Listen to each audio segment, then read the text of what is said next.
ده مش ابراهيم دياز، ده ابراهيم الابيض. ولا انت تقرب لميسي في حاجه؟ اصل دي جوان ماركه مسجله باسم ميسي. الشوط الاول يتقال لك فيه اشخروطي عادي جدا، يعني في الشوط الاول تلاعب دياز مهاجم وهمي؟ انا مش فاهمك. طب ما انت عندك رودريجو اللي لعبها كتير قوي قبل كده، هي ماشيه.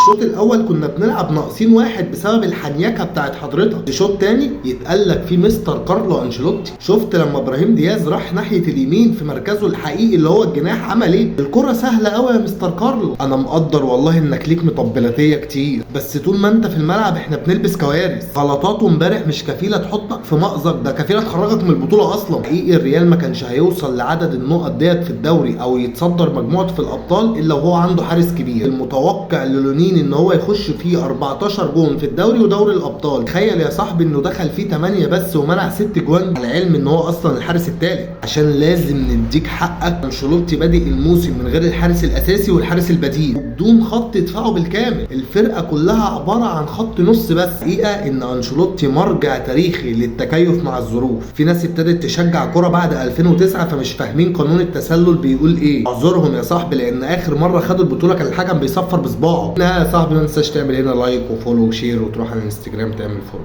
سلام.